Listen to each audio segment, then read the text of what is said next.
Hello everyone. I know you like history talks, so I have another one for you today. And this time I am going to tell you about the history of Hollywood. By Hollywood, of course, I mean the cinema of the United States. This is still a fairly recent story. It all started just a bit more than 1 century ago, but like in any good movie, it is full of surprises, twists, changes, and as usual, I hope you're going to have a relaxing and interesting moment with this story. So please make yourself comfortable. We are starting right now. Cinema was invented at the end of the 19th century, in the 1890s. There had been a few attempts before to try and make short films using photography to capture motion, a bit like animation films, but the first devices able to capture moving images appeared in the 1890s. The very first modern movies appeared in France, made by the Lumière brothers, but almost at the same time filming started in the US, and just in a few years American cinema became the biggest in the world in terms of number of films produced and economic weight of this emerging industry. And when it all started, the production of films in the US was made in various locations. New York City was the most important one, and it would remain a very important center for American films until the 1920s, but there were also productions made in Chicago or in Jacksonville, Florida, and other places too. Cinema was immediately immensely successful with the American public, and this was at the basis, this popular success, of the development of the industry in the following decades. The first movie theaters, called nickel audience because the entry price was 5 cents, 1 nickel, opened quickly and multiplied in all large American cities in the first years of the 20th century, even before the First World War that started in 1914, and the US entered this war in 1917. 5 cents at the beginning of the 20th century was obviously more money than 5 cents today, because there has been a lot of inflation since then, and it is estimated that you have to multiply by about 30 to convert $1 or 1 cent of the beginning of the 20th century into dollars or cents of 2012 2013. So 5 cents back then was the equivalent to $1.50 today. That was relatively cheap and accessible to the entire population, including the working class, and this is how very quickly, immediately almost, cinema became a very popular form of entertainment in America. In the 1910s, this production that was scattered a little bit everywhere started to concentrate in California. There were probably two reasons to it. One was that in the US, Thomas Edison, who was very present as an inventor in with his company in the fabrication of devices, cameras to film, had various patents protecting his inventions, and moving to California made it possible for the filmmakers to avoid being caught using this material and having to pay the fees, the royalties for the use of his inventions.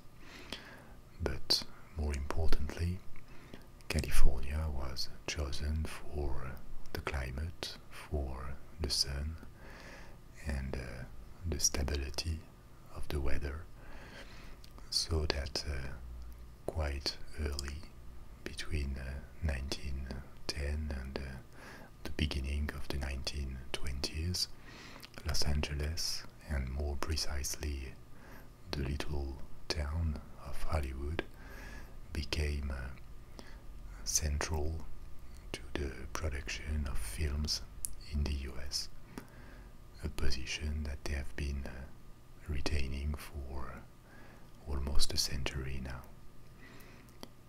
On the top of offering a very favorable weather, California had a great diversity of landscapes. There were available extras of various races who could be used for the movies: black people, Asian people. So everything was in place for Hollywood to become the powerhouse of filmmaking in the US. One characteristic in this nascent industry was how international it was. This is funny because there is sometimes this criticism of the American cinema for being very focused on the US alone, but first, I don't think it really corresponds to reality, but second, for sure, many of the people who made the US cinema came from Europe, various Jewish immigrants in particular, and this would accelerate a lot later on in the 1930s, as many Jewish would escape from Nazi Germany and other European countries. But even non-Jewish filmmakers and actors, for example Alfred Hitchcock in the 20s, Fritz Lang from Germany, Jean Renoir from France, and actors too, like Rudolf Valentino, Marlene Dietrich, and many more. And all of them were flocking to Hollywood to participate in what was the mecca of filmmaking as early as the 1920s. Many things were invented in the 1910s, and especially the vocabulary of filmmaking. We have now seen so many movies that we don't realize that there is a specific vocabulary to filmmaking, the way images are filmed, presented, organized.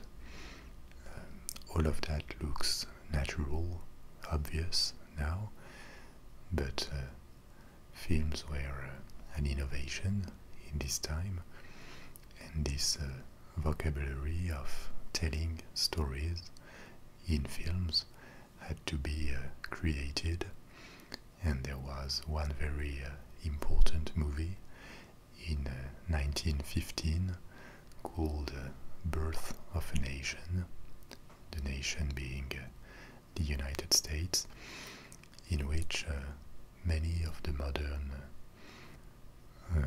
conventions that make this film vocabulary were started, created.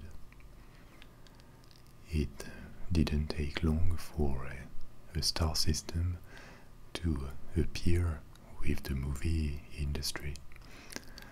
The first well-known names, actors mainly, were people like Mary Pickford, Charlie Chaplin, of course, maybe the most prominent figure of the silent movie era, and he was not only an actor but also a filmmaker. Or in the 1920s, maybe the biggest star was Greta Garbo, an actress of Swedish origin,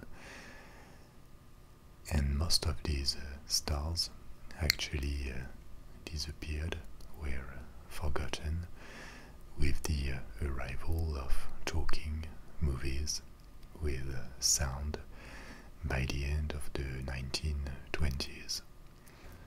The first movie to be made with synchronized voices, and that was a big success, was called The Jazz Singer, and it was released in 1927. On the organization side, it's interesting to see that people who more and more organized the making of films were coming from the distribution, from the movie theaters.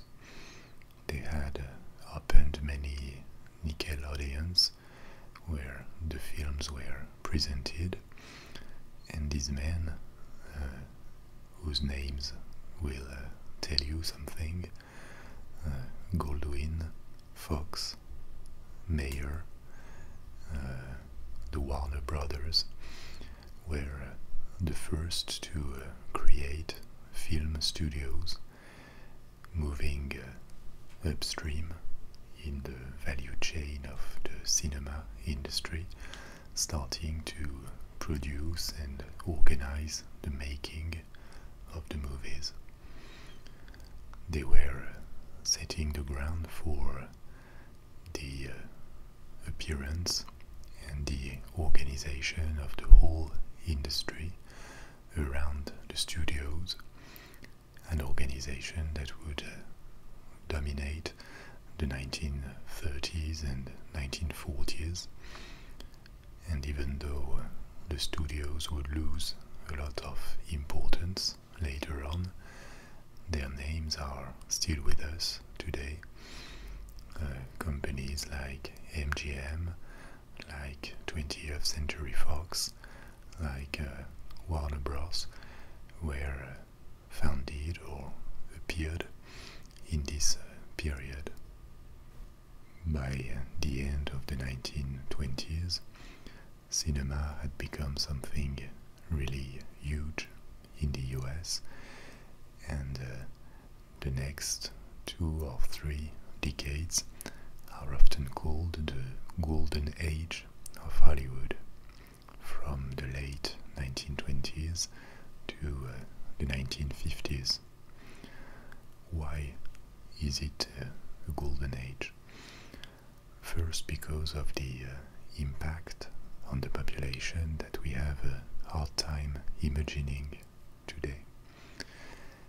In the 1930s, despite the depression that started in 1929, and even more in the 1940s, the proportion of Americans going to the movies every week had nothing to see with what it is today.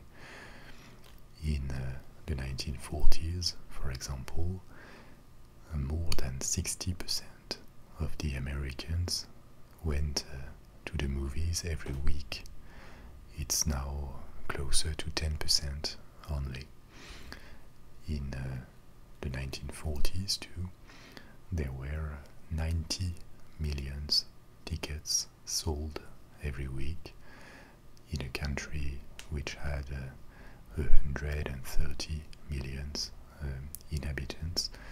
So the impact of cinema on the population and all social classes was something incomparably bigger than it is now.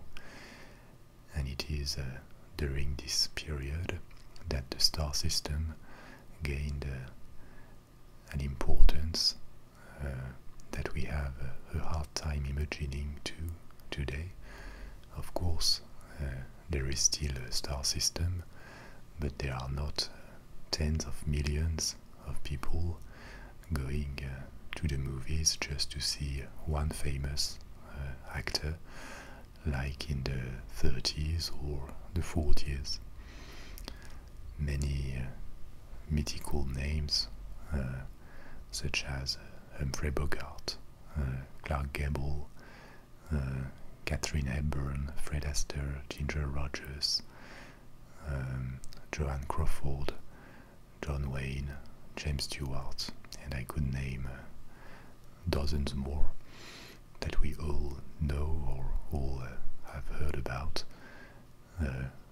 rose to stardom in this golden age, which had its sex symbols, which has its heroes, and which was a time of abundant production. Several hundreds of movies were released every year, actually more than today. It was also a golden age for the studios, and the industry had been structured around a few very large studios that were at the heart of the production and distribution of movies. People often refer to these studios in the 1930s as the Big Five, and the Big Five are names that are still with us today. There was MGM, there was Paramount, Warner Bros., 20th Century Fox, and one that disappeared later called RKO. There were smaller studios, generally specializing in producing B movies. These categories of A and B movies referred essentially to the budgets, names that have become bigger later, such as Universal or United Artists. And the studios controlled pretty much everything of filmmaking. They owned the theaters so that they could decide which movies would be distributed. They had contracts with the filmmakers, with the technicians, with the actors, and it was impossible for the actors to choose the movie they wanted to appear in. They had a certain leeway, especially when they were big stars, to accept or refuse a movie, but they could only work for the studio that had them under contract.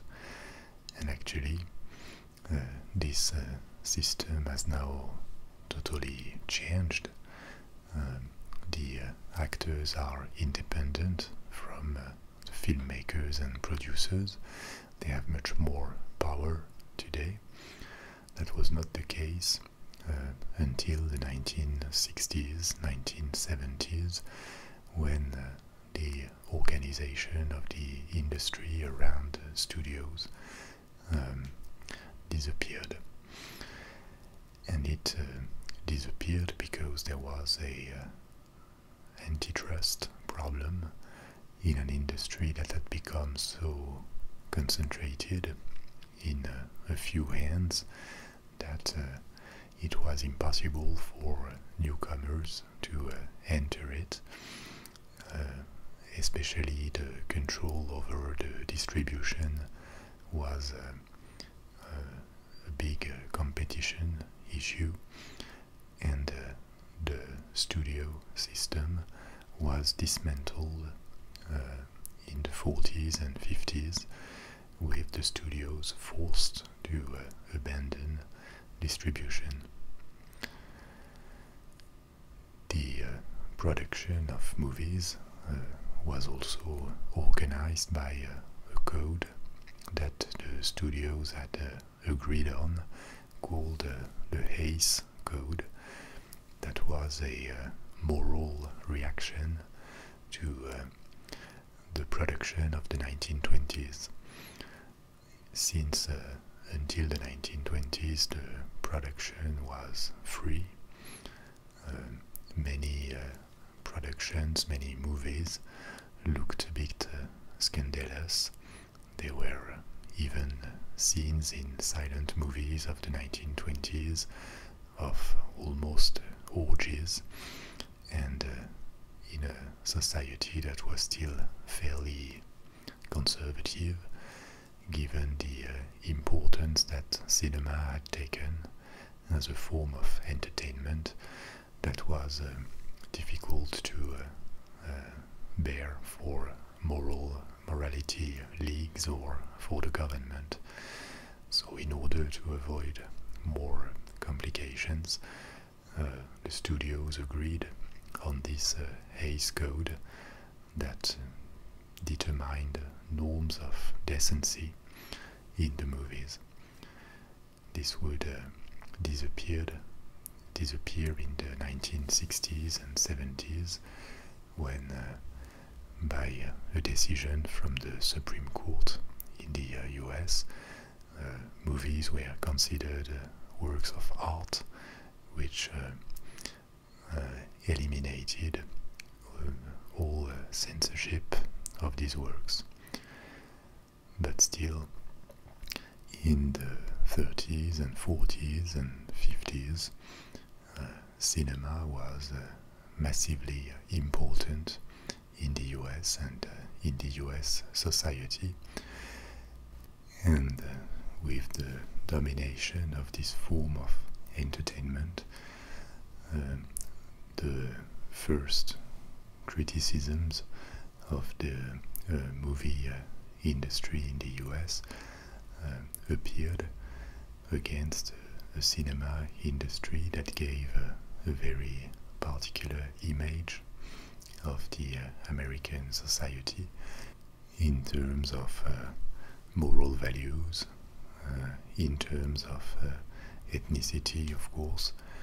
Um, all the stars, all the great actors were at least officially white and straight, and generally good Americans. This would be more and more criticized in the 60s, in the 70s, and it even continues today. But that's another debate than my story. So, in the 40s, the cinema in the US is really incredibly important for the nation. It has also started to be exported in the entire world, and generally dominates local markets in most countries. And despite this domination, it remains fairly innovative, on the top of traditional film making, animation, movies with Walt Disney and his first creations at the end of the 1930s are another revolution in the entertainment industries. However, the decline of Hollywood, or a form of decline, was to start in the 50s and the 60s. The main reason for the end of the golden age is probably television, with television spreading to the entire country in the 50s and 60s. Television was the next new thing, the excitement, and attendance at movie theaters literally dropped in the 60s and the 70s, falling from the 60% weekly attendance I mentioned earlier to about 10% in the 1970s, and it has been fairly stable since then. But just in 2 decades, movie theaters had lost 2/3 to 70% of their public, and this had major implications on the films themselves, looking for a new breath, a new form of inspiration.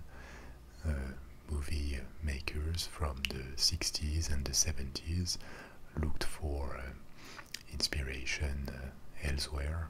For example, they were quite influenced by the new wave, the Nouvelle Vague, coming from France in the 1960s, changing the way they were telling stories, and also the subjects of their movies, doing things more focused on the psychology of characters, telling the stories differently, with twist endings, with more ambiguous characters, and many filmmakers such as Francis Ford Coppola, Martin Scorsese, Roman Polanski, William Friedkin, in the 60s and the 70s started to bring this kind of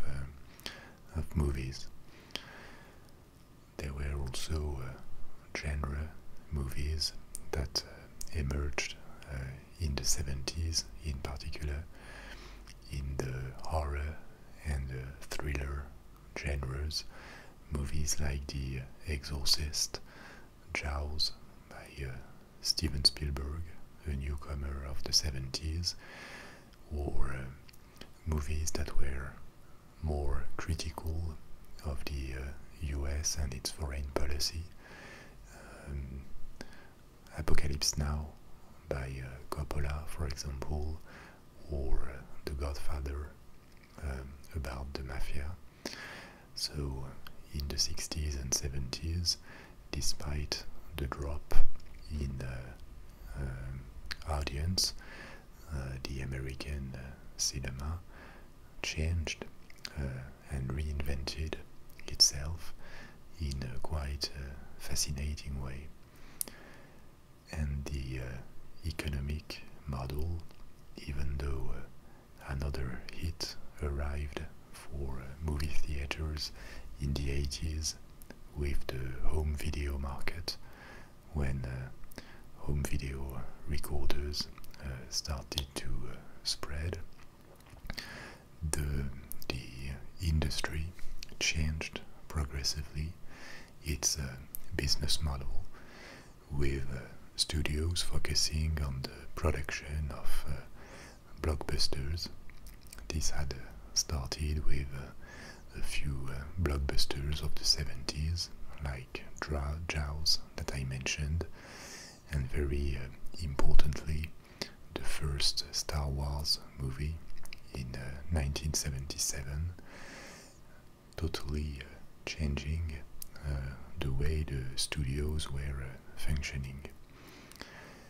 In the 1980s and the 1990s, they focused on that economic strategy, producing countless blockbusters, and you generally know them, the biggest action movies of the 80s, such as Indiana Jones, the other Star Wars episodes, or of the 90s like The Matrix, Titanic, Pulp Fiction, Rain Man, and so on, are all the children of this strategy of the studios. And interestingly, the value chain in the movie industry continued to change. I told you that at the beginning the power was in the hand of the distributors, the movie theaters owners. Then appeared the era of the studios, being the producers, and also for a time the distributors of this content, controlling the value chain of filmmaking and keeping the profits for them. Since the 70s and the 80s, the value in the industry has continued to move upstream towards the filmmakers as individuals themselves and the actors, despite the fact that probably none of the stars of the movie industry we know today can be compared to the stars of the 1940s and 1950s in terms of impact and popularity in the public. They are much better paid and much freer against the studios than they were in this time. And this evolution of the value chain in the cinema sector has actually been observed in many different media over time, in television, in music recording, in publishing. You see that when media is maturing, the economic value tends to go towards the content producers, or people who are able to provide the content in television, for example, when television appeared, you wanted to be a maker of television sets. Rather quickly, the power turned to television networks. But now, where the big money is more in the production of content, because the content owners can sell their content at a very high price, provided it's popular, and they are able to attract the economic value. So today, in the world of television, you want to be a sport league or the owner of rights for a popular TV show, and not really just a network. And this can be applied to many different media. This is not really the topic either, but maybe this logic will apply to internet as well. And if we apply it today, I don't know, maybe this time it could be different. But what you see is that the big names of internet today are actually looking like the studios of the 1930s or 1940s. Companies like Apple, Google, Facebook, and so on are essentially people who do not produce content. They are trying to make you use their devices or their systems to access content. And maybe if the value chain in the internet evolves like it has evolved for many other media in the past, the true beneficiaries from the ongoing development of this media will be other players, the ones who have the content and are at the end of the day able to attract the audience, not organize or drive it like the internet giants today. Okay, this has been almost 40 minutes now. That will be enough for this time, but as usual I hope you enjoyed this presentation and maybe learned a couple of things. As usual, that was just an introduction, and you know where to look for if you want to know more about the topic. I hope to see you soon for another story. Bye bye, my friends.